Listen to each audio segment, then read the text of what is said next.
HarperCollins English for Exams. Listening for IELTS. Copyright HarperCollins Publishers 2011. CD 2. Track 1. Hi, James. How's your alternative energy research project going? To be honest, I'm a bit confused about how to do the research for all the different energy types. Well, the first thing you do is to make sure you focus your question, otherwise you'll have too much to read and you won't be able to select the key arguments. So how do I do that? Start with the general topic of alternative energy and then keep asking questions until you've narrowed the topic down to one particular area. Then, when you have your question, make a list of the reading you will need. This list should be general to give you some background, but remember you'll need to focus on the issues related to the question, so the reading list should also be specific to the actual energy source you've chosen, whether it's wind or solar or wave power. And then start reading? Absolutely. You need to start straight away, but don't forget to make notes as you read. Otherwise, you won't be able to keep track of ideas for future reference purposes. Yes, that makes sense. I think that's my main problem. I don't recall where I've read different ideas, so I can't find them again later.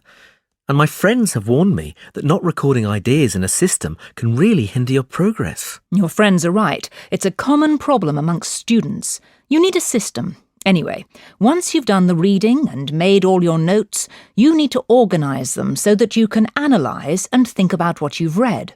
But I prefer to just start writing and then go back and look at my notes later. I wouldn't recommend it.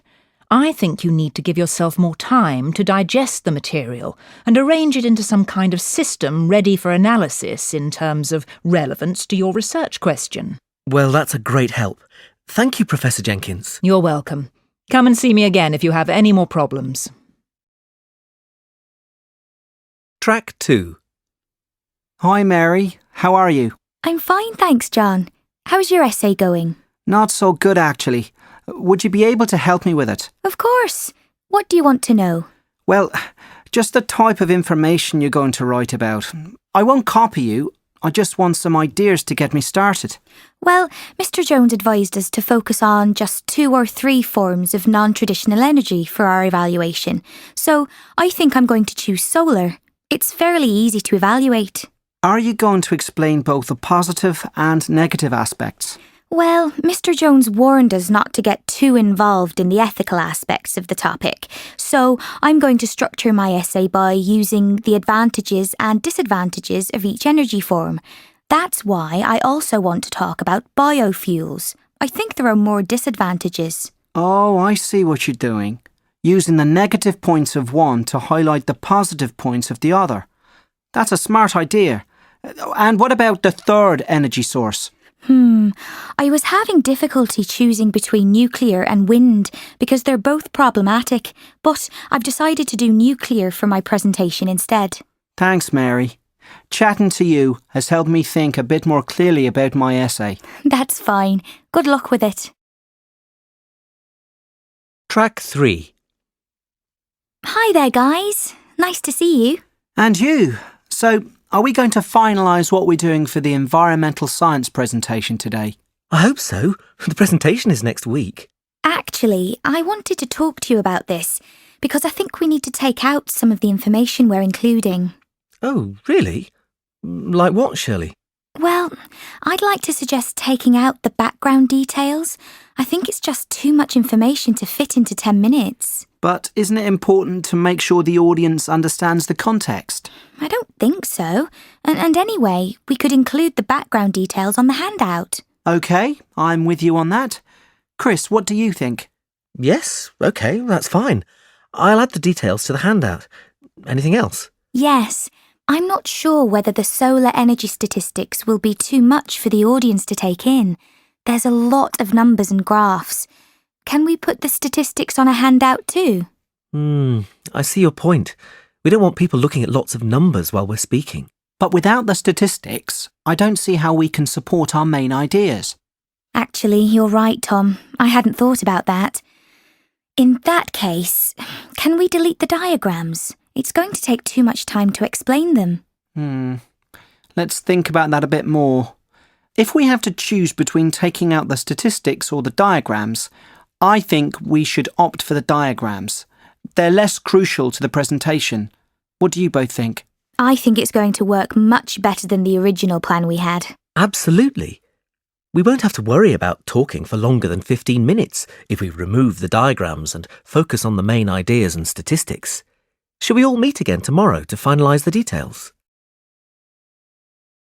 Track 4. Hi everyone. Sorry I'm late. Don't worry, Hannah. We've only just started. We thought we should go over the theories we've studied so far, so we're ready for the seminar discussion on Thursday afternoon. Of course, you're right. I don't think I can remember all the theories related to consumer energy consumption. No, Hannah. That's the reading for Friday's lecture. Thursday's seminar discussion is about the current thinking on alternative energy. Oh, yes. Sorry, I'm a bit disorganised at the moment. Never mind. So, Mike, what do you think about the academics' point of view on nuclear energy? Well, I think I have to agree with them on price being a factor for choosing nuclear in the long term. Me too. It's definitely the most cost-effective measure. Don't you agree, Hannah? To start with, I didn't, but the text Professor Edwards gave us persuaded me. The only thing that concerns me is that there have been some disasters in various parts of the world. Yes, some texts warn of the dangers of nuclear power, using previous disasters as examples. I know what you mean, but I suppose the risk is minimal these days. What do you think about wind and solar energy in terms of the price in relation to the advantages? For me, they're just not worth it. Both are expensive, and it's difficult to predict the amount of energy each one will produce. You know, Mike, I'm afraid I don't share your opinion. This text here talks about the likelihood of improved technology increasing the amount of energy and reducing the costs in the future. Yes, but that's not enough proof to be sure of the relationship between the costs and the benefits. Exactly. The evidence seems incomplete to me. Well, that's something we can follow up on with the rest of the group in the seminar on Thursday. Track 5. Section 3. You will hear students and a tutor discussing an energy project. First, you will have 20 seconds to look at questions 1 to 7. Now listen carefully and answer questions 1 to 7. Good morning, Phil. Jackie. I hope your project is going well. Good morning, Mr. Jackson. Hi, Mr. Jackson. Well, we've made a start on analysing the different forms of renewable energy, but unfortunately, we don't really agree on some points. Okay, why don't we talk about it? Well, Jackie believes that all forms of renewable energy are beneficial economically, whereas I doubt that that's true for all of them. Such as? Such as wind, wave and solar energy, because they're less reliable. That's a valid point, but I don't think that's a large enough factor to disregard it completely. Exactly. That's what I said. However, another drawback is that they're generally very expensive to produce. Yes, you're right, and that is a concern when evaluating their usefulness in future. I agree with you to a point, but it's likely that the cost will come down. I read a report in the Journal of Environmental Science that estimates the cost would fall by 20% over the next 10 years, which is significant, isn't it? Absolutely, Jackie. But you need to think about how difficult it is to predict the future cost of non-traditional energy sources before you believe the report. Remember, in your project, I want to see evidence of critical analysis. Make sure you've analysed all the information rather than just accepting the information that you agree with. Also, it's very important that you demonstrate wide reading around the subject. I know. It's just that I'm not convinced that it's going to continue to be that expensive, especially if there's a demand from consumers. Well, what about if we analyse the costing process as part of our project? That's an excellent idea, Phil. Okay, so let's imagine that we want to forecast the cost of producing solar energy. How could we do that, Jackie?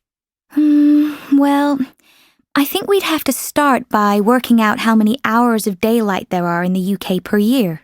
The Meteorological Office would have data on that. Then estimate the number of hours of sun to get a rough total. And then I suppose we'd need to work out how much it would cost to supply the average home with solar power, and then extrapolate that to get a number for the whole country. Good. And don't forget the price of power conversion stations. This will have a significant impact on overall expenditure. And there's one more factor you haven't taken into account yet regarding the consumers. Whether they would change from traditional to renewable energy? No, but think about what might make them change. Oh, yes. How much they would be willing to pay. Exactly. Well done. Before you hear the rest of the conversation, you will have 20 seconds to look at questions 8 to 10.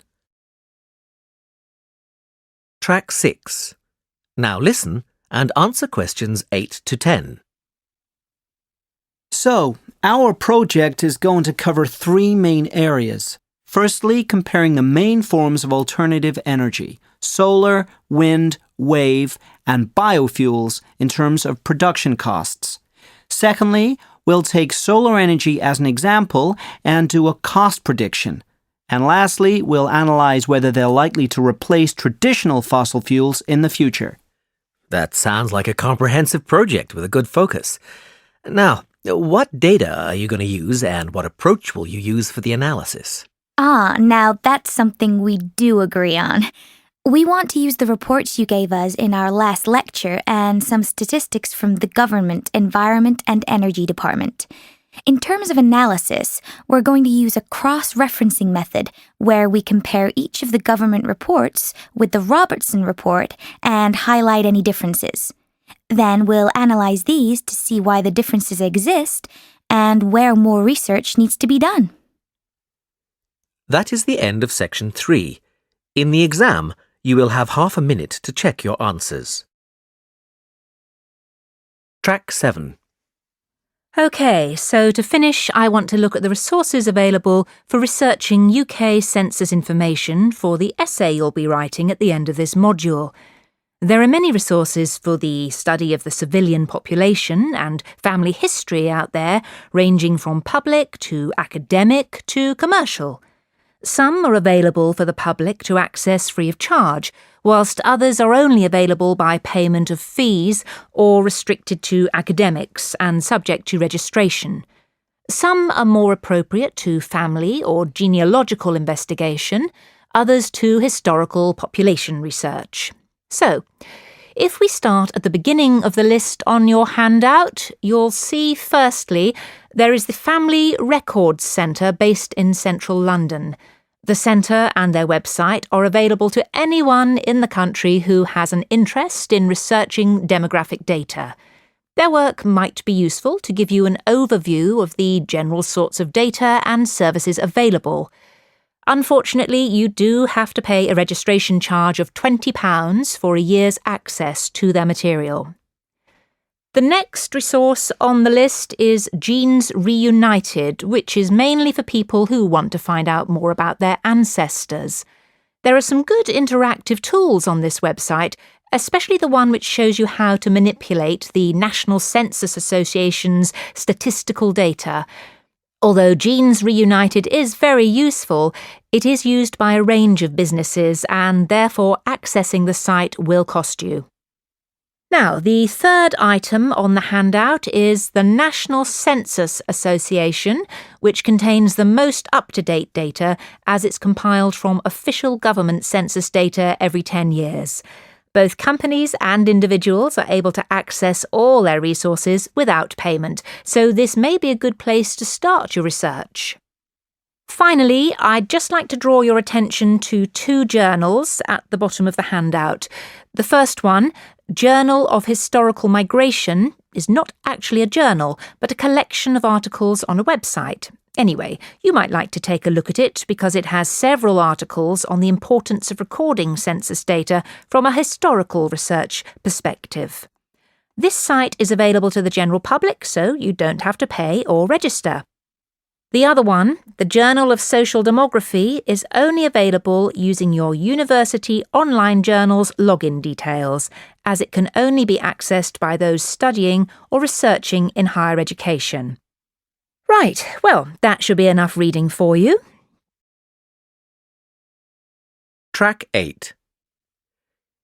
Today, I'd like to continue from last week's lecture by looking at what helps people successfully integrate into a new culture. Whereas the reasons for migration are nowadays fairly easy to identify and largely related to employment opportunities or political instability, the factors behind being able to adapt to the new culture and create a new life are considerably more complex. Let's start with an overview of the issues as shown on this diagram. Starting on the left of the diagram, there are two lists of factors, internal and external. It's important to notice that the internal factors, in other words, those based on an individual's personality, are divided into positive factors, trusting others and acknowledging that people are different, and negative, being afraid and being suspicious of people. You might think that the list of negative factors would include discrimination, but it doesn't because discrimination comes under the larger category of fear. Now, what you should also notice is that the external factors are not labelled in this way. It's much more difficult to know how to measure the effects of external factors and whether they actually are external or not. The influence of family relationships, climate, beliefs and values, and the ability to communicate in the language of the new culture have wide-ranging effects which are difficult to measure and can distort any research. Now focus on the centre of the diagram, and you'll see this phrase, coping strategies. This is important because studies have shown that people who integrate well into a new culture, and that is any culture by the way, are those who have eradicated any negativity and made positive choices and adopted coping strategies such as observing people and taking time to listen and ask questions in order to diminish the effects of culture shock. What we have observed is that people who demonstrate positive coping strategies, such as observing, listening and questioning, end up by understanding the host culture better and integrating quicker and more successfully. However, those who choose to be critical of the differences and therefore react negatively to the host culture are likely to have increased feelings of alienation. This alienation can tail off and become the beginning of acceptance if a person has some positive experiences, but it usually deteriorates quickly into isolation. Track 9. Many people have immigrated to Britain and become citizens over the last 200 years, and in today's lecture I'd like to look at the various laws or Acts of Parliament introduced to deal with those people who came to live in Britain. In 1793 there was the Aliens Act, which the British government introduced to control the number of refugees fleeing to Britain to escape the revolution in France. Compared to today, when refugees have to complete a long and complicated application process before arrival, in 1793, all that was required by the authorities was that individuals had to register at the port where they arrived. The collection of personal information started in 1844 with the Naturalisation Act, which was updated in 1870. The main difference in the 1870 Act was that applicants who wanted to stay in Britain had to have served the Crown or to have lived in the country for at least 5 years before being considered. Both these acts allowed the government to control the number of people coming into the country. These changes were fairly insignificant regarding people's freedoms and the amount of state intervention involved. However, in the 20th century, this began to change. The Alien Registration Act was introduced in 1914, and when the First World War broke out, all aliens over the age of 16 had to register at local police stations, be of good character, and demonstrate a working knowledge of English. The reason for this act was to create a feeling of patriotism among migrant communities and also to stop spies from Europe infiltrating the country. And after the Second World War, the meaning of British nationality was redefined again, this time to encourage residents from British colonies to come to Britain to help rebuild the country. This was the British Nationality Act of 1948. The condition was that potential migrants had to demonstrate that they wanted to work and were fit and healthy. Finally, there was the Commonwealth Immigration Act of 1962. Legislation was passed to restrict the number of Commonwealth immigrants to Britain. Although many people still wanted to come to Britain to obtain good jobs, the Act now meant applicants had to get work permits, which were given mostly to skilled immigrants such as doctors. In the next session, I want to look at more contemporary acts. For instance, the one that was... Track 10. Section 4. You will hear a lecture on immigration patterns. First, you will have 20 seconds to look at questions 1 to 10. Now listen carefully and answer questions 1 to 10. This morning, I'd like to focus on New York as a model for understanding immigration patterns in relation to national rather than international change. Firstly, it is important to understand that migration patterns are primarily affected by the rules of immigration, which determine the conditions of entry. After that, internal changes can affect patterns considerably. To highlight my first point, let's study this diagram of Ellis Island and the process of admitting immigrants in the late 19th and early 20th centuries. Upon arrival at Ellis Island, people underwent a series of examinations and questions before being allowed to enter the US. First of all, there was a medical inspection to ensure the immigrants were not bringing in any contagious diseases. Anyone who did not pass the medical examination was refused entry to New York and sent home on the next available ship. If the examination was passed, immigrants were required to take a further examination, this time a legal examination to establish whether they had any criminal convictions. After this, immigrants were able to change currency and purchase tickets for onward rail travel from New York. Having completed this simple process, immigrants were told to wait. This wait could be as long as 5 hours before boarding a ferry to take them to New York City. This simple system allowed millions of immigrants to enter the US and is largely responsible for the ethnic makeup of the city today. Even though the immigrants themselves may have had a variety of reasons for deciding to migrate, it was only possible because of US national immigration laws. Moving on to the second point, how changes within a country can have as much or more of an effect than those outside the country, various parts of New York have changed radically in their ethnic makeup over the last 200 years. Communities became wealthier, governments introduced new laws, and employment opportunities came and went. These factors affect where people choose to live or force them to move to somewhere different. For example, most people think that the population has changed in Manhattan due to the rise of its importance as a financial trade center, which is true to some extent. But, like the Ellis Island example, a change in politics, namely a change of mayor, allowed the city to boom as a financial center, and this resulted in different types of people moving to the area. Brooklyn is an interesting example too, and we'll be looking at it as our case study later in the lecture. Whereas it used to be a predominantly working-class area of the city and therefore attracted unskilled migrant workers, nowadays its fame as a centre for up-and-coming artists and musicians means it has attracted a new and much more diverse population of middle-class residents. Finally, Queens has shown a dramatic change in its population over the last 50 years due to the airports there. This means that the number of airline staff living in the area has dramatically increased and changed the nature of the local population. Finally, I'd like to use Brooklyn as a case study of local change. Brooklyn's population has changed significantly over the years, and this can most easily be seen in its economic activity.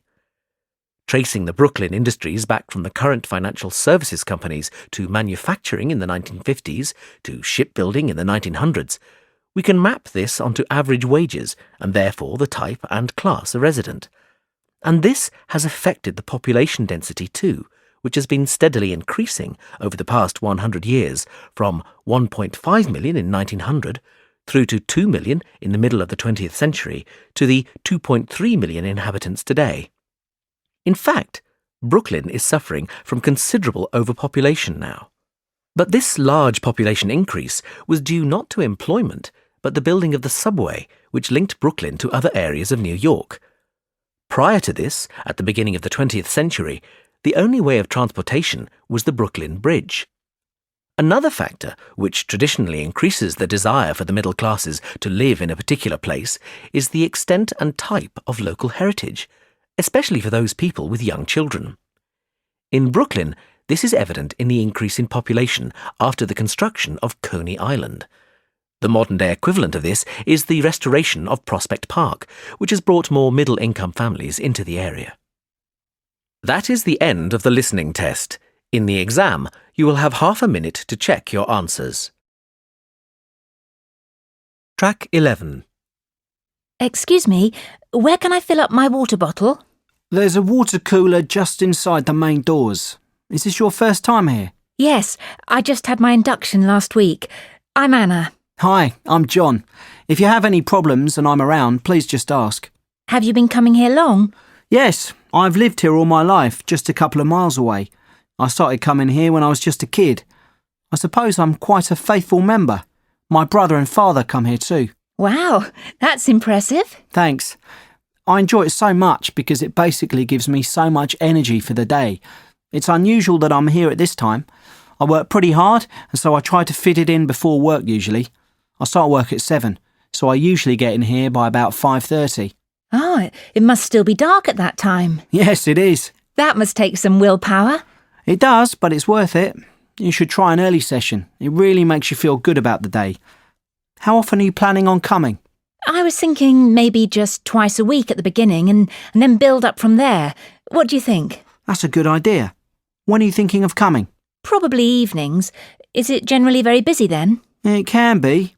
I came in the evening yesterday and it was quite busy. In fact, a funny thing happened. I was on the treadmill and suddenly water started hitting me. It was the fire alarm. The sprinklers had gone off. I was absolutely soaked. It was the first time anything like that has happened, but it was pretty funny. Fortunately, it was a false alarm. So much excitement at the gym. I think I'm going to enjoy this. Track 12.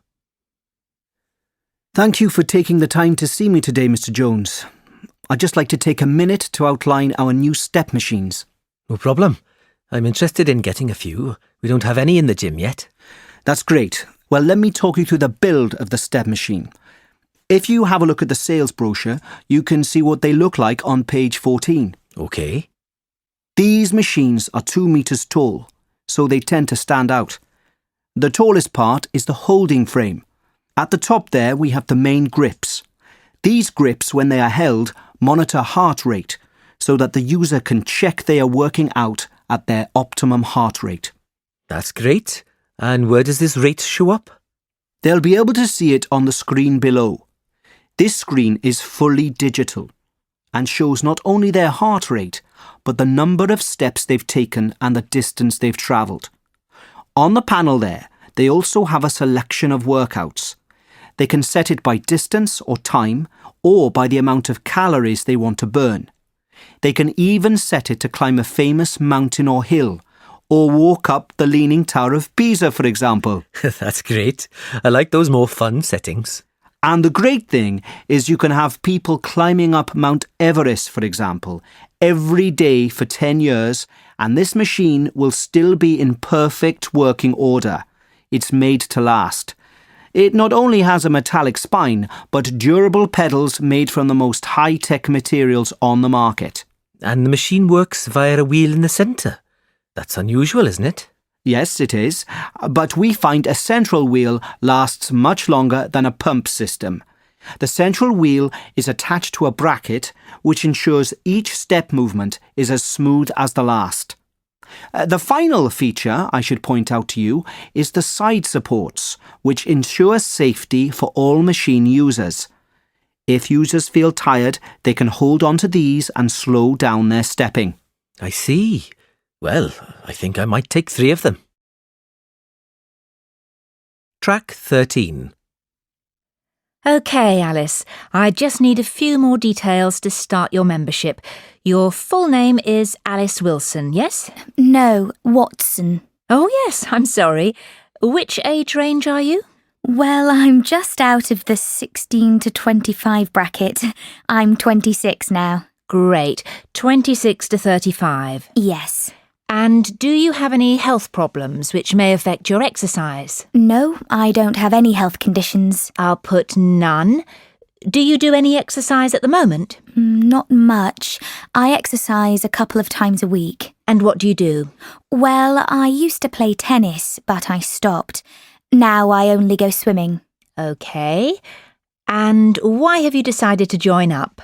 Just to improve my fitness. I don't want to lose any weight or build muscles or anything. Fine. Well, I would recommend doing the Level 2 workout programme to begin with. It takes about 40 minutes to do the whole programme. I'll get you an information sheet so you can see what it involves. Track 14. Hi, Penny. How are you doing? Have you just been to the gym? Hi, Debbie. I'm good, thanks. Yes, I've just finished a workout. How are you? Yes, good. I'm planning on going to the gym later, but it's hard finding the time now I've got a child. I bet it is. Have you tried any of their new exercise classes? Yes, I tried some last week. I wanted to go to yoga, but it was full up. I went to the dance class instead. It was really fun. Oh, and kickboxing last Thursday too. That was exhausting. Well, you didn't miss much at yoga. I went there last Friday and it was far too hard. I couldn't do most of the exercises. Oh no. Are you going to try anything else? Well, I was thinking of trying the aerobics class. My friend did that one and said the instructor was awful. Well, I'll probably give it a miss then. I've got to go to a conference next week anyway, so I'll be away from Tuesday to Friday. Oh, lucky you. Track 15. Section 1. You will hear a conversation in a gym between a customer and a receptionist. First, you will have 20 seconds to look at questions 1 to 3. You will see that there is an example which has been done for you. On this occasion only, the conversation related to this will be played first. Hello and welcome to Smith's Gym. Hi there. I'd like to become a member. Yes, of course. We just need to fill out a couple of forms and then I can show you around the gym. That would be great. Let's start with the membership form. Can I have your name, please? Yes, sure. Brad Simmons. Is that Simmons with a D or without? Without. S-I-M-M-O-N-S. The customer says that his surname is Simmons, so this is written as the answer. Now we shall begin. You should answer the questions as you listen, because you will not hear the recording a second time. Listen carefully and answer questions 1 to 3. Hello and welcome to Smith's Gym. Hi there. I'd like to become a member. Yes, of course. We just need to fill out a couple of forms and then I can show you around the gym. That would be great. Let's start with the membership form. Can I have your name, please? Yes, sure. Brad Simmons. Is that Simmons with a D or without? Without. S-I-M-M-O-N-S. Got it. And can I take a contact number, please? Yes, sure.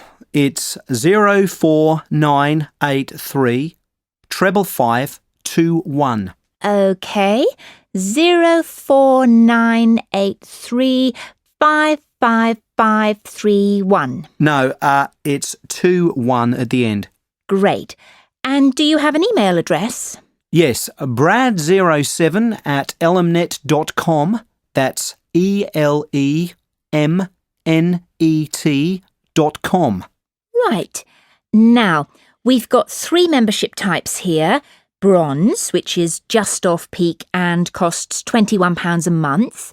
Silver, which means you can use the gym at all times. This is £36.50. Or for just £5 more, you can get a gold membership, which gives you free access to the squash and tennis courts and all classes. For now, I think I'll just take the silver. That's fine, sir. That'll be £36.50 a month. Great. When can I start? Well, you'll need to have an induction first. We have spaces at 2:30, 4:45 and 8:15 tomorrow. Would any of these be suitable? I can't do tomorrow. Do you have anything for Saturday? Is that the 12th of November? No, it's the 11th. Yes, that's fine. Would 2:30 be okay? That's fine. I'll book you in with our trainer, Rob Ellis. Now, would you like me to show you around? That would be great. Before you hear the rest of the conversation, you have 20 seconds to look at questions 4 to 10. Track 16. Now listen and answer questions 4 to 10. OK, follow me. Let's go up the stairs to the main equipment room. As you can see, we have all the treadmills, bikes and rowing machines in here, and the weights are in the corner. Great. And is that the pool over there? Can I use that with my membership? Yes, at any time. Just go through the glass doors on the left. As you can see, the pool is dominated by the diving board at the far end. It's impressively tall. And on the right-hand side of the pool, you can see we have 2 lanes. The first one is a slow lane for those who are trying to improve their fitness. It gets really busy. The lane on the far right is what we call the club lane, because we reserve this for people who have membership. It is slightly less busy and the members can get a really good workout in it. That sounds great. Yes, it is good. And then near us, you can see a smaller area sectioned off nearly halfway across the pool. This area is where we put the school groups which come in the late afternoons during the week, usually from about 4. We keep them confined to that space so that the other end can be used for free swimming. And what is the little round pool for? We call that the toddler's pool. It's not very deep and the mothers often bring their children in to teach them to swim in it. Great. Well, I'm glad I can use the pool. It will be good to vary my exercise. Definitely. When do you think you'll be coming? Most likely in the evenings. I'd like to come on Saturdays, but I often work then, so I think I'll have to miss that day and then come on Sundays. Oh, so you'll be a regular visitor? That's great news. Can I ask why you chose Smith's Gym? Well, actually, the television advert prompted me to join. It makes exercising look so much fun. I always thought going to the gym would be monotonous. No, not at all. It can be a lot of fun. My aim is to reach my optimum fitness. At the moment, I think I'm a bit unhealthy, so I'd like to change that. Well, give it some time and I'm sure you will. Now, shall we go back and complete the payment details? That is the end of section 1. In the exam, you will have half a minute to check your answers. Track 17. 1. Revenue. 2. Thrive. 3. Commission. 4. Collaborate. 5. Franchise. 6. Restructure. 7. Audit. 8. Subsidiary. Track 18. Good morning, everyone. I'd like to talk to you all about the department restructure and how it will affect our work. As you know, the company is expanding, and this means we'll need to recruit more staff and optimise our ways of working. So I want to look at each of our teams and the changes which are planned to start next month. The sales team, headed by Gary Wilson, will be responsible for not only increasing the amount of business we do with our current customers, but also searching out new clients.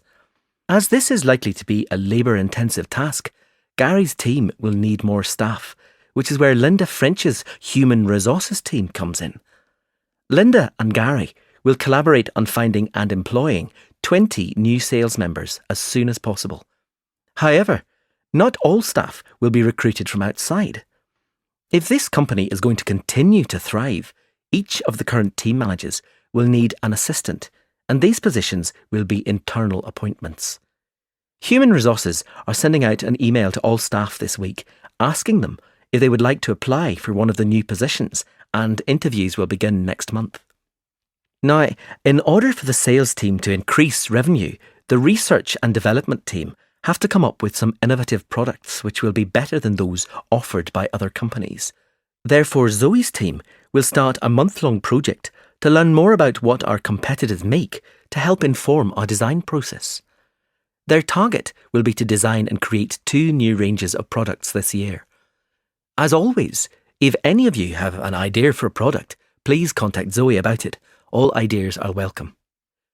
Lastly, but just as importantly, I'd like to talk about Ian Smith's team. Obviously, aftercare service is crucial to the expansion of the company, so IT support will be making sure that all our customers are called to discuss our service as part of the follow-up system. Ian's team will also be upgrading our client support package to facilitate 24-hour access, 7 days a week. Ian believes strongly that this will increase our competitiveness and be a real selling point for potential customers. Track 19. Welcome to this fire evacuation talk, everyone. I'm Melanie Brooks, the Fire Safety Manager here at Tech Base, and my office is on the 4th floor if you ever need to find me. Today, I want to run through the fire evacuation procedure now that we're in a new building. First of all, can I just remind you that if you hear the fire alarm, you should always head towards the main stairs in order to leave the building. Please assume that the alarm is real, except if it sounds at 11 a.m. on a Tuesday. At this time, it's always a test, we hope. It's vital that you do not spend time collecting your bags or personal belongings because this wastes valuable evacuation time. When you have left the building, please look for the fire marshals who will be wearing fluorescent orange jackets. They'll show you where the waiting area is, but just so you know, it's the park at the rear of the office block. Your department has a fire safety officer, I believe it's Susan Jenkins, and it's her job to make sure that everyone who signed in has vacated the building. Susan will then tell the fire safety manager if there are any missing people.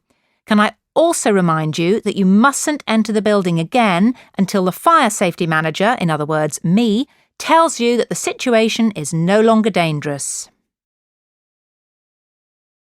Track 20. Right, team. This afternoon, I want to go over the new marketing and advertising strategy so that everyone is clear on the streams for each of our product ranges. Let's start with toys for children. Now, last year, most of the advertising was done through leaflets posted through people's letterboxes across the city. However, the products are now selling well nationally in department stores rather than just in our local shop here in Leeds. So, we're going to expand the budget and use print media. By this, I mean the national newspapers, in order to maximise the exposure to these products. And despite the fact that our competitors advertise baby clothes on TV, we won't be using this method, as our statistics show that it's just not cost-effective. People don't pay much attention to TV ads for baby clothes, but we believe a picture in the newspapers will be much more attractive to potential customers. We're going with this method. As far as clothing for expectant mothers is concerned, the campaign will move from newspapers to the internet due to the fact that we've seen an increase in internet shopping for clothes among women in general. And finally, baby food. Adverts for this are difficult to place, and we've previously tried ads in all 3 media. Anyway, although our analysis has shown that the internet is one possibility, we're going to continue using television. Many other types of food are also advertised on TV, and happy mothers and babies make a very strong image. Track 21. Section 2. You will hear a talk about a company by a chief executive. First, you will have 20 seconds to look at questions 1 to 6. Now listen carefully and answer questions 1 to 6. I'd like to start by welcoming everyone to our annual meeting and thanking you all for your hard work. It's been a great year for us in terms of expansion and optimising business opportunities, and I'm pleased to say that Benchmark Consulting is a thriving, successful company. I'd like to take this opportunity to give you an overview of where the company began and where we'll be going in the next 10 years. For those of you who've been with the company since the start, sorry if you already know all this, but we have so many new staff members that I thought it would be worth filling in some background information. Benchmark Consulting was set up in 2000 by James Cox, a local entrepreneur who opened the first office in Melbourne. His real achievement was to create a new consultancy system which enabled clients to see which of the key areas of their business needed strengthening. James was incredibly successful with his system and started the company off on a journey of expansion. He retired in 2006 and was succeeded by Fred Montgomery. Fred shared James's views on consulting and continued the expansion. He increased revenue to $5 million and opened a new office in Perth. Soon the benchmark consulting system had become just that, the benchmark for many other consulting firms, and Fred took the opportunity to sell Benchmark for $10 million in 2008. Our new owners are, as you know, TFB Group Limited, and their investment has allowed us to build our brand new headquarters here in Sydney. TFB Group have brought us more exposure at a national level, and our most recent success has been winning a contract with the Government of Australia, advising on management restructuring. Now, we ourselves have done a little reorganisation over the last year to maximise our productivity. We've thought long and hard about the best location for the marketing department, as this is the key to facilitating our future business. Although Perth has a large number of marketing companies, which enables us to learn from our competitors, it's Melbourne that's the gateway to international connections, and therefore we've decided to move all marketing operations there.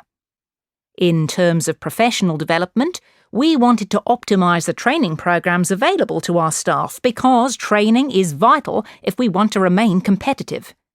As a result, staff training will no longer be here in Sydney, but instead will take place in the Perth office, where new facilities have been installed. Finally, we've looked at how to optimise our back office administrative functions. Currently, each office has its own admin department.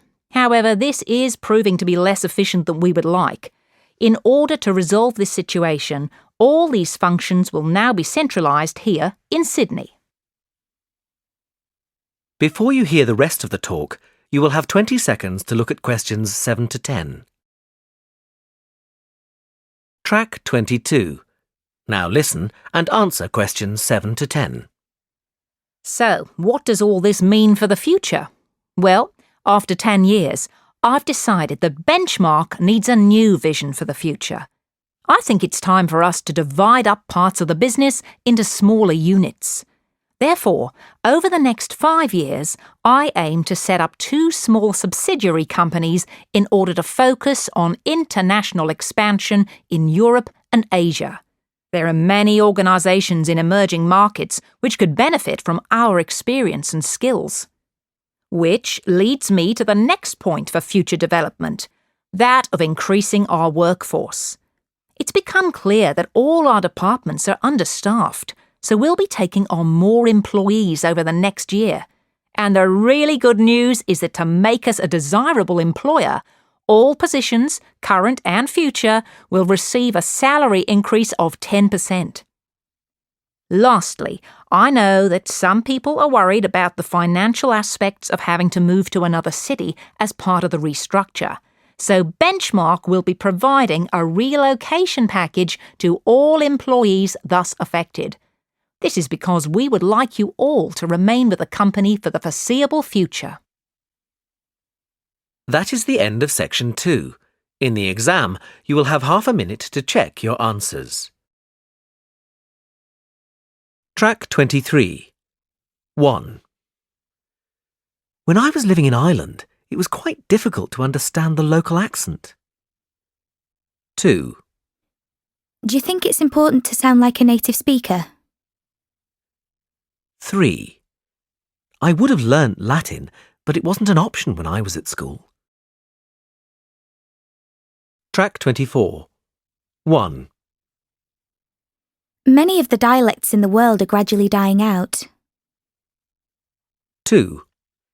Can you recommend ways in which I can improve my listening skills? 3. I'm researching minority languages for my essay, so I went to the British Library to find out more information. Track 25. Learning a language isn't easy. Learning a language isn't easy. Track 26. 1. There are many South American Indian languages, none of which are related to Spanish.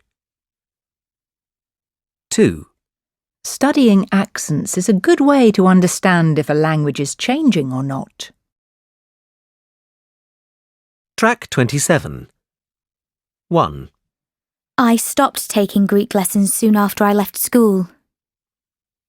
2. How will local languages stay in use if fewer people learn them? Track 28. Morning, everyone. How are you? Fine, thanks, Joe. Yeah, fine, Joe. Have you managed to do much research on our minority languages project? Well, Julia, I've been having some trouble finding information about the number of Cornish speakers in the UK. The records at the Office of National Statistics and the Cornish Language Council say different things, so I'm not sure who to believe. Susan, have you got any information about this? I was looking on the government's minority languages website, and it says that nearly half the minority language speakers in the UK are speakers of Welsh. Are you sure it's nearly half? I thought the number of Gaelic and Welsh speakers was more or less the same. It used to be when Gaelic was a compulsory subject in schools, but nowadays there are fewer speakers of Gaelic compared to Welsh. And apparently, with Cornish, it's difficult to know the exact percentage of the population who speak it, because most people only speak it to intermediate level. Very few people are fluent speakers. I suppose that's why the statistics are different. Well, I think we should go with the more conservative estimate based on the number of fluent speakers. I think you're right, which means that Cornish isn't spoken by nearly as many people as the other languages. Yes, I think that's right too. Based on fluent speakers, that means that Welsh is the most widely spoken, and the numbers of Irish and Gaelic speakers are more or less the same. Track 29. Right, Harry, Rob, shall we get started on this presentation for European studies? Well, how about if I start by talking about the central regions of Spain where most people speak Spanish? Good idea. It's important we make it clear that the majority of the population use Spanish as their main language. Then I can introduce the Galician accent of the Northwest. But isn't Galician more of a dialect? Oh, yes, you're right. We've got to get our terminology correct, because Spain is complicated in terms of languages and dialects and accents. How about we then move across to the northeast, and I give details on the Basque language and how it's different from Spanish? That seems logical, Stephanie. Do you also want to mention the other language in the northeast? It's Catalan, isn't it? Yes. In fact, we should say it's the official language of the region to show how important it is. So, what am I going to present? We need to include something about accents and speaking styles, don't we? Of course. I could explain the difficulties of understanding the accent in the south due to the fact that the locals speak quickly. Excellent. Well, I think that covers everything. Shall we meet tomorrow to practice our presentation? Track 30. So, Natalie, Louise, how are you doing with your report on encouraging people to speak local languages? Fine, thanks, Dr. Phillips. It's been really interesting. We've found lots of information which we've collated for our report. Good. What are you going to focus on? Well, many schools and colleges are doing good work promoting local languages, both as qualifications and in terms of after-school clubs. And then there's the rise in popularity of minority language music, which seems to be driven by tourism. Tourists who are exposed to songs in indigenous languages become interested in learning those languages. OK, now you need to be careful with these topics. They are fascinating, but you need to look at the influences which drive language learning. Education doesn't leave people much choice, and music isn't a strong enough factor. Do you have any suggestions for us? Well, what did we talk about in last week's seminar? Can you remember any of the real push factors? Do you mean things like communication and relationships between companies and their workers? It's much more powerful than music, don't you think? Yes, I see what you mean. So I suppose our other idea isn't very strong either. We also thought about hobby groups, but I'm beginning to think they're less significant. Yes, there aren't sufficient hobbyist groups to make a real difference to local language learning. But think about something else which is similar but reaches a much larger proportion of the population of a country or community. Ah, like online discussion groups. I remember in the lecture you talked about how the internet is fueling the increase in local languages through the World Languages Project. This is more appropriate for your report because we can actually measure the amount of correspondence in each language and chart increases and decreases over time, which makes it a more rigorous form of analysis. Of course. So we should definitely include that in our report. It's becoming clearer now. We need to write about the larger factors involving commerce and online communication where we can record language usage. I think it's better than looking at anecdotal information. Thanks, Dr. Phillips. Track 31. Section 3. You will hear 3 students discussing a language project. First, you will have 20 seconds to look at questions 1 to 6. Now listen carefully and answer questions 1 to 6. So we need to get this field trip sorted out as soon as possible, don't we? Yes, let's get started. James, have you worked out which 2 countries we should travel to? Well, I thought we could go to the USA and Mexico because that's where the populations of most native languages are concentrated. But then I found out that the 3 languages we're most interested in are more widely spoken in Canada than Mexico, so I think we should go there instead. OK. Anna, weren't you going to think about our research focus? Yes, and I think I've found 2 areas that would work well. Firstly, use of the 3 languages, Nardini, Salishan and Algic among the younger generation, people up to the age of 25. I found out that although there are many older speakers of Algic, it's used much less by the young. In fact, young people under the age of 25 use both Nardini and Salishan more than Algic.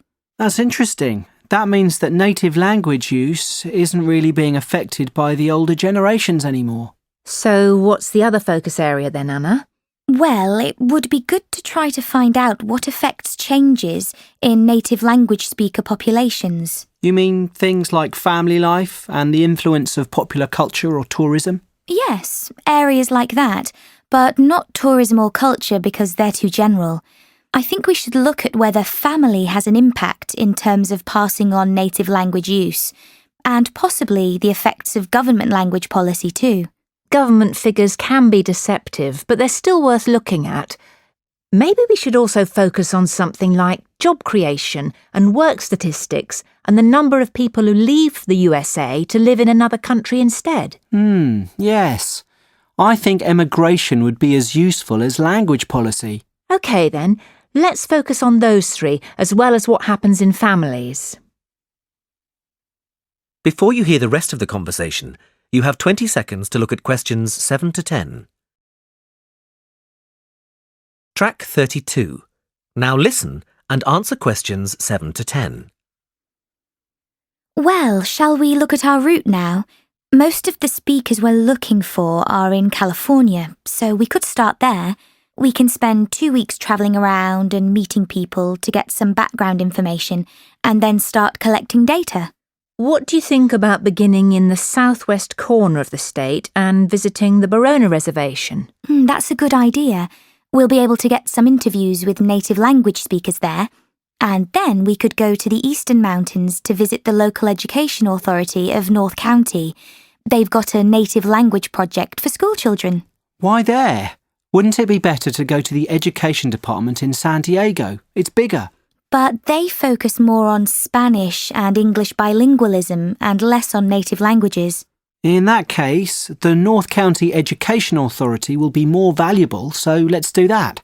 After that, we could head southeast to the town of Bishop. There's a company there called Cotec, which employs only bilingual speakers. I've emailed the managing director, who's happy to give us an interview. Oh, that's great work, James. It sounds like something we should definitely do. Right. Well, I'll email her to confirm. Also, we should go to Sun City. It's this bilingual town in the south central area of the region. They have a policy whereby all signs in the town must be in the local language as well as English. We can take photos of these signs.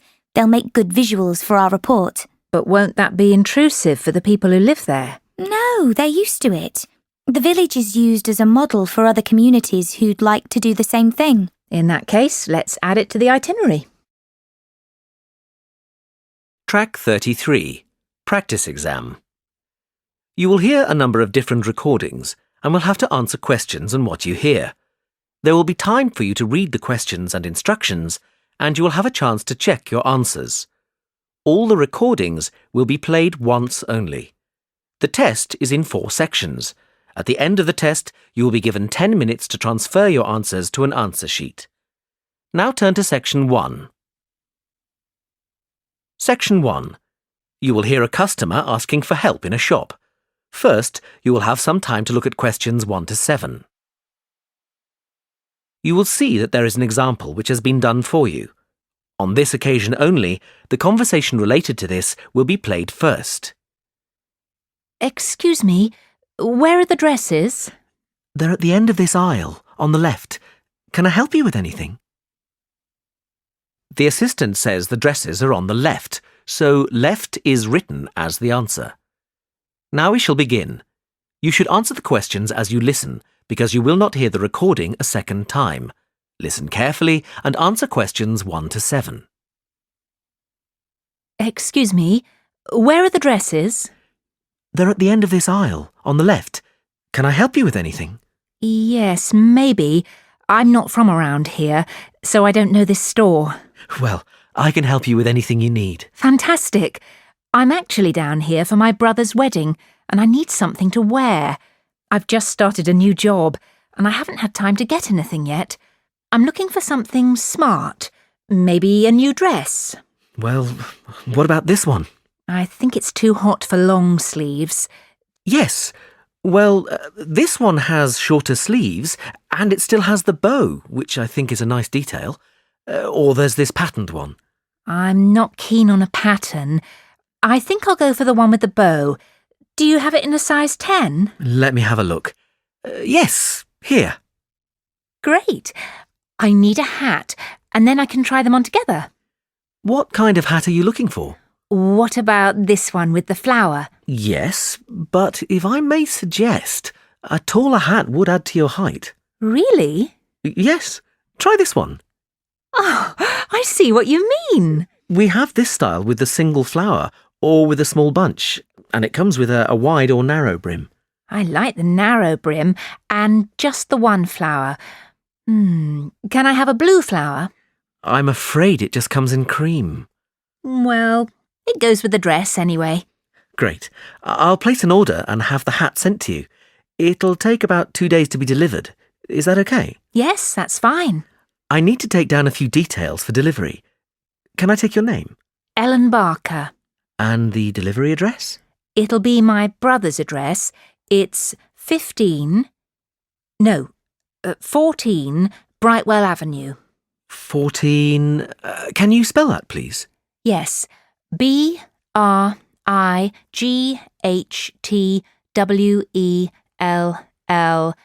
Avenue, Staybridge, Kent, DA4 7DF. And can I take a contact number? Yes, my mobile is 03221 7774. 03221 775. No, it's a 4 at the end. Oh, sorry, I've got it now.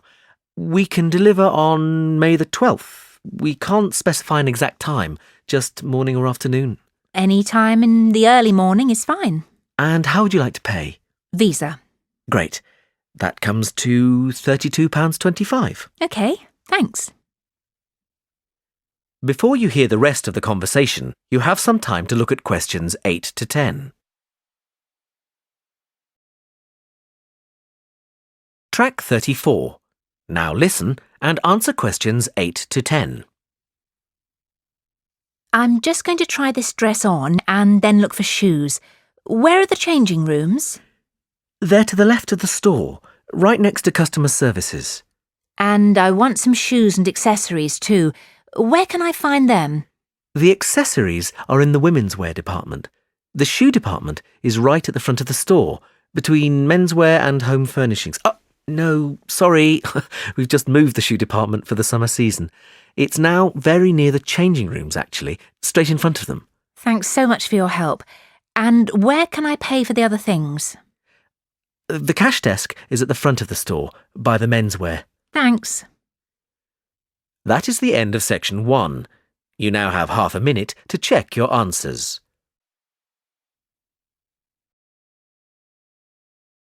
Track 35. Section 2. You will hear a talk by a tour guide. First, you will have some time to look at questions 11 to 17. Now listen carefully and answer questions 11 to 17. Welcome to San Fernando City Tours. I'm Mark, your tour guide. We have a lot to see in 3 hours, so make sure you're comfortable. We'll be traveling into the historical district first, and then into the town center. After that, it's out to the harbor, and we'll finish up at the lighthouse, just past the harbor. That will take us up to midday, and after that, you're free to do what you want. At the lighthouse, you'll have a chance to visit the tea room and take photographs of the magnificent coastline. Now, as we have only 3 hours, we won't be able to take you around the shopping district, but we think you'd prefer to look around the shops there in your own time anyway. San Fernando has some well-known tourist attractions, the lighthouse, for example, and the National Library. However, the little-known military museum is not to be missed. Be sure to visit before you leave. Now, there's a lot to do in San Fernando. Indeed, there really is something for everyone.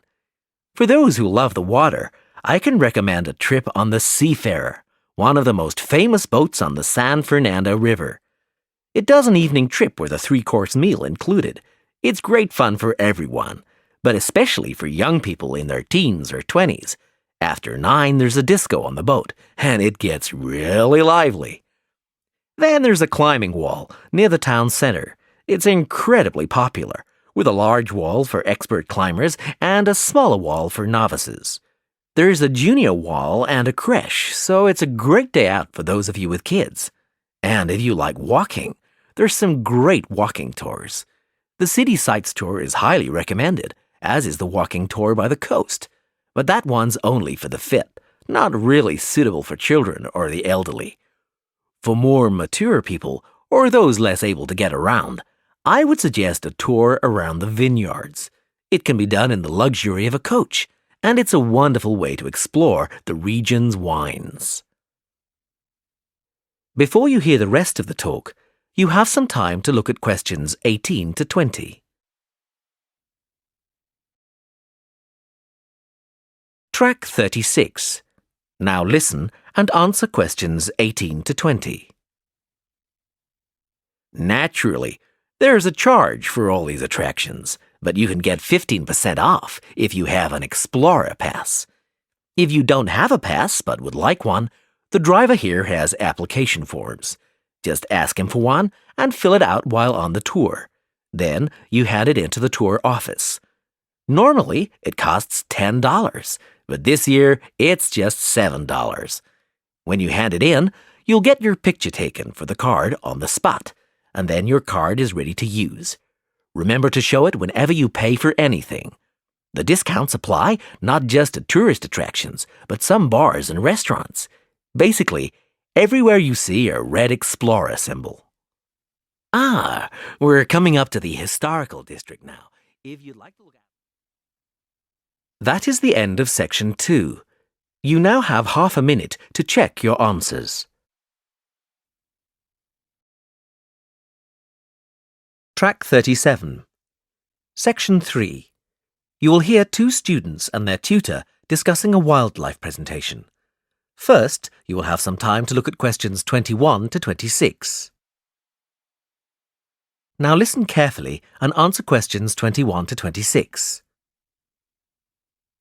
Hi, Katie. Hi, Ian. Come on in. Hi, Professor Gordon.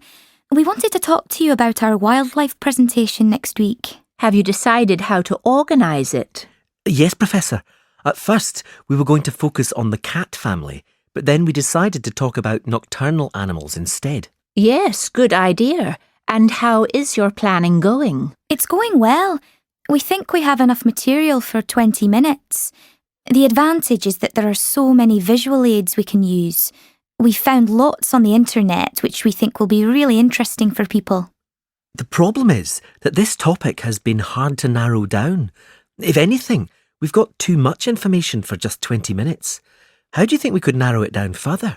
It is a broad subject. There are a few ways you could do it, but I'd recommend just looking at a representative sample of nocturnal animals, just 4 or 5. Yes, and maybe we could choose one animal from each continent, or a land creature, a marine creature, and a winged animal. I like the idea of separating it by different types of animals. And if we limit the detail, we'll definitely have enough time. But don't limit the detail too much. Also, think how you're going to interest the audience. Well, we're going to have a picture for each animal so we can talk through the picture. That's a nice idea, but don't limit yourself to pictures. If you can find any clips of the animals, use them. Showing brief video clips can keep an audience interested. I'll look on the internet tonight.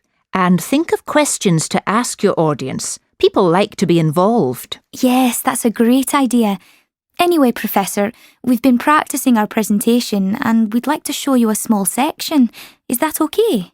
Well, we just have a couple of minutes left, but go ahead. Before you hear the rest of the conversation, you have some time to look at questions 27 to 30. Track 38. Now listen and answer questions 27 to 30. Well, we were thinking of presenting each animal with a picture and describing their physical characteristics. OK, but not in too much detail. That's just background information. We'll start with the jaguar. I'll introduce it by saying that the jaguar is a nocturnal animal and the only species of the genus Panthera to be found in the Americas. Like any cat, it has whiskers and it can move quickly.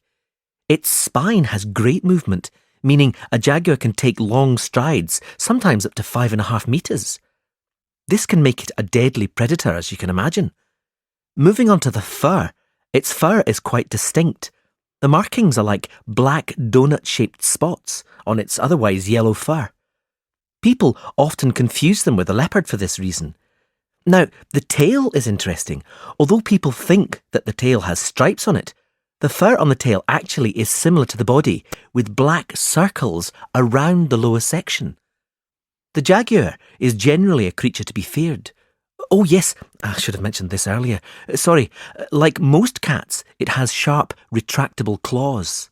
Yes, that's fine, but be careful. The jaguar is usually thought of as nocturnal, but strictly speaking, it's crepuscular. In other words, most active between dusk and dawn. But as long as you mention this, you can put it under the umbrella of nocturnal. Is that all? Yes, I think so. Thanks, Professor. That is the end of section 3. You now have half a minute to check your answers. Track 39. Section 4. You will hear a lecture on time. First, you will have some time to look at questions 31 to 40. Now listen carefully and answer questions 31 to 40. The subject of this series of lectures is horology, the science of measuring time, and we'll be looking at a few basic concepts in this lecture.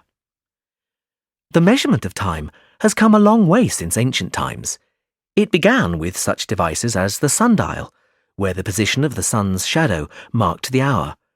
Daylight was divided into 12 temporary hours. These temporary hours were longer in the summer and shorter in the winter, simply because the amount of daylight changes with the seasons. The earliest sundial we know comes from Egypt. It was made of stone and is thought to date from 1500 BC. Sundials were used throughout the classical world and, with time, evolved into more elaborate devices that could take into account seasonal changes and geographical positioning and reflect the hours accurately, no matter what the time of year. This was quite an achievement in technology. Today, sundials can be seen as decorative pieces in many gardens. In the 11th century, the Chinese invented the first mechanical clocks. They were large and expensive, and certainly not intended for individuals. However, this is the type of clock we are familiar with today. There have been many developments in clocks and watches since then, and they have been greatly improved. But if your clock or watch makes a ticking sound, then it could well be based on the mechanical movements the Chinese developed 1,000 years ago. However, timekeeping has moved on from the mechanical clock. Time has become so important that there is a series of atomic clocks around the world which measure international atomic time. Even though many countries have their own calendars, globalization has made it essential that we measure time uniformly. That we know, for example, that when it's 6 a.m. in the United Kingdom, it's 2 p.m. in Beijing. This standard was set in 1958. Now these atomic clocks are situated in over 70 laboratories all over the world. There is so much to cover about the development of time measurement that I would like to refer you to the reading list. The core text is The Development of Time, Theory and Practice, but there are many other useful texts. A good grounding in the subject is given in Understanding Time by J.R. Beale. Although some sections lack detailed analyses, it does offer a good foundation. Also, Time, Concepts and Conventions is quite a useful read. You might think from the title that it's about the philosophy of time, but this isn't the case. Rather, it gives a good description of how different countries have different approaches to time in terms of calendars and days. Lastly, The Story of Time by David Harris analyses time in great detail, and I would recommend this book if you are aiming to specialise in horology. Now, we're going to continue with an in-depth look at lunar and solar cycles. That is the end of the listening test. You now have half a minute to check your answers.